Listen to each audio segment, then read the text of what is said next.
화제성이 강한 드라마 이친자 리뷰 시작하겠습니다. 이제 정말 단 3회만을 남겨두고 있는데요. 회차가 거듭될수록 더 헷갈리기만 하는 범인의 존재이죠.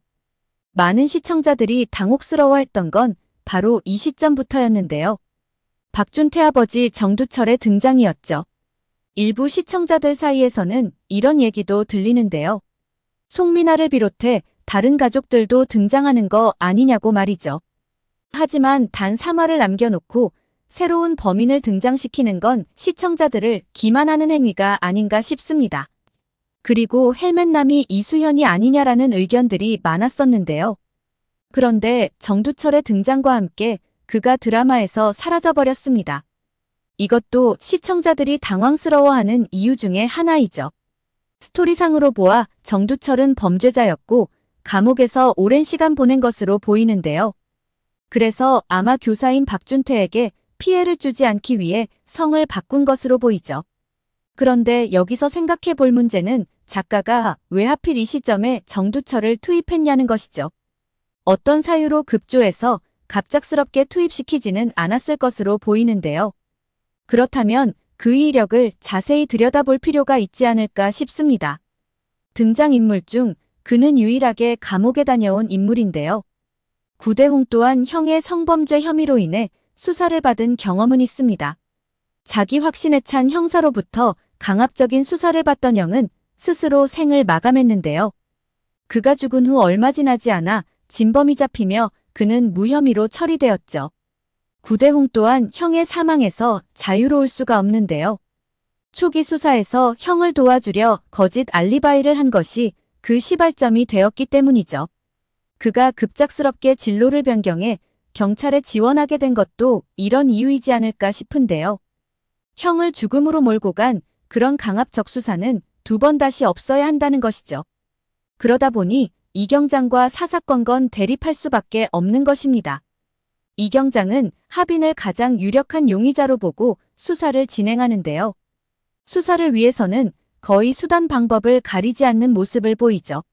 심지어 그는 심야 시간에 보호자도 없는 어린 도윤이에게조차 반협박을 하며 정보를 얻으려고 하는데요. 이러한 이경장의 행태에 구경장은 수사를 하는 건 좋지만 선을 지키자고 경고를 하죠. 아마도 작가가 구경장 캐릭터를 등장시킨 건 이런 의도가 있지 않을까 싶은데요. 이 드라마의 핵심 키워드는 바로 의심입니다. 서로가 서로를 의심하며 결국은 모두가 파멸에 이르는 모습을 보이죠. 10명의 범죄자를 놓치는 한이 있어도 한 명의 억울한 사람은 없어야 한다는 것입니다.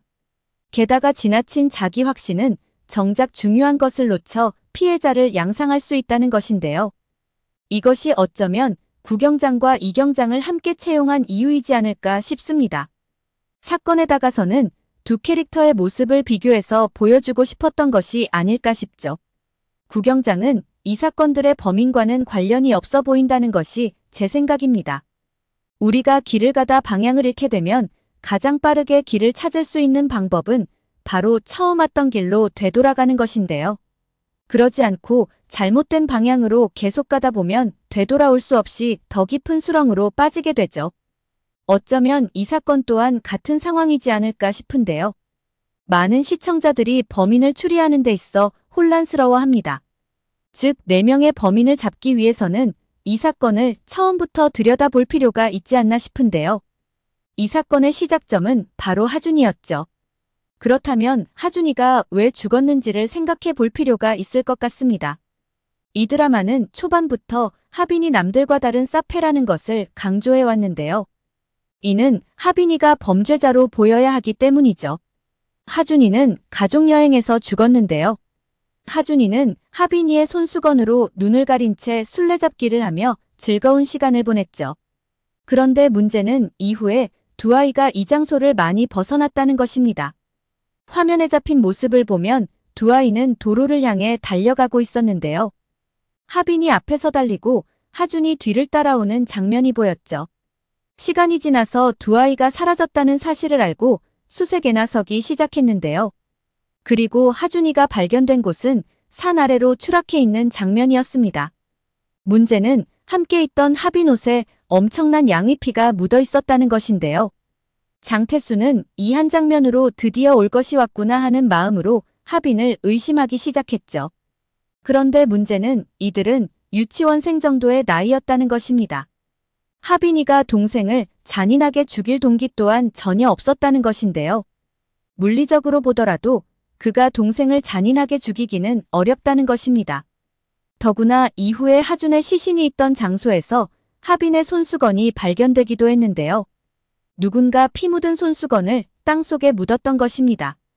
이 짧은 시간에 아무리 머리가 비상한 하빈이라 하더라도 불가능한 일로 보이죠. 그렇다고 단순한 사고로 보기도 어렵다는 것입니다. 단순한 사고라기에는 하빈의 옷에 묻어있는 많은 피가 설명되지 않습니다. 사망 장소는 인적이 드문 산이었다는 것인데요. 그리고 화면에 잡힌 아이들이 뛰어가는 장면은 도로였죠. 그렇다면 누군가 아이들의 뒤를 따라가지 않았을까 하는 생각이 드는데요. 그리고 두 아이를 산으로 데리고 간 것이죠. 그리고 그곳에서 하준이를 죽이고 하빈이 의심받게끔 상황을 몰아간 것이 아닐까 하는 생각이 듭니다. 그런데 아무 이유 없이 어린애들을 대상으로 이런 짓을 하지는 않았을 것으로 보이는데요. 확률상 장태수에게 원한이 있었던 사람이 아닐까 생각되죠. 어쩌면 장태수로 인해 억울한 누명을 쓴 사람 중 한 명이 아닐까 하는 생각이 드는데요. 장태수는 유능한 프로파일러로 미제 사건을 포함해 많은 사건을 해결해왔죠. 그 수사 중에서는 일부 오류가 있었을 수도 있습니다. 그의 수사 방식 또한 강압적인 부분이 있는 것으로 보이는데요. 송민아 친구 은진이 수사받을 때도 그의 부모를 들먹이며 반강제적으로 진술을 받아냈죠. 이 모습을 지켜보던 구대홍조차 이런 분인 줄 몰랐다며 실망을 했었습니다. 어쩌면 이런 강압적인 수사를 받고 억울하게 실형을 받은 사람 중 한 명이 정두철이 아닌가 하는 생각이 드는데요. 제대로 진술을 하지 않으면 교사를 하고 있는 박준태에게 알리겠다고 협박을 한 것이죠. 이것을 계기로 그가 개명을 하지 않았을까 하는 생각이 듭니다. 자신이 박준태 인생의 걸림돌이 될 수도 있다고 생각한 것이죠. 정두철은 비록 범죄자지만 박준태를 생각하는 모습만큼은 진심으로 보였는데요. 그래서 그의 앞길에 방해가 되는 사람을 모두 제거하려 한 것이죠. 정두철은 장태수에 대해 많은 조사를 했을 것으로 보이는데요. 그리고 인물 소개란에 나온 것처럼 그의 가장 큰 장점이 의심이라는 것도 알았을 것으로 보이죠. 그리고 그를 조사하는 과정에서 하빈이 사페 성향을 가지고 있다는 것도 알았을 것으로 보입니다. 어쩌면 정두철은 장태수의 가족여행 당시 미행을 하지 않았을까 싶은데요. 그리고 두 아이가 가족들과 멀리 떨어지자 범행을 시도한 것이죠. 그리고 장태수가 하빈을 의심하게끔 그의 옷에 피를 묻혀놓지 않았을까 싶은데요. 더욱더 확신을 갖게 하기 위해 하빈의 피 묻은 손수건을 땅에 묻어놓은 것이죠.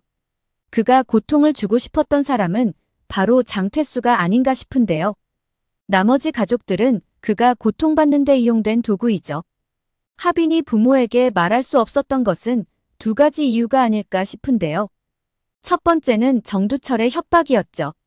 가족들에게 말하면 하준이처럼 엄마 아빠도 죽일 거라고 협박하지 않았을까 싶습니다. 자신의 눈앞에서 죽는 하준이를 보면서 큰 충격에 빠진 하빈이는 엄마 아빠도 그렇게 될 수 있다는 생각에 말을 못하지 않았을까 싶습니다. 충분히 가능한 이야기로 보이는데요.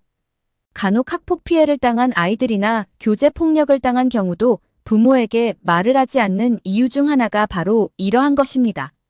부모에게 말하는 순간 그들도 무사하지 못할 거라는 협박입니다. 두 번째는 자신이 범인이라고 의심하는 부모들 때문이죠. 사실 하빈이가 죽인 것이 아니라면 부모보다 더 충격을 받게 되는 사람은 바로 하빈인데요.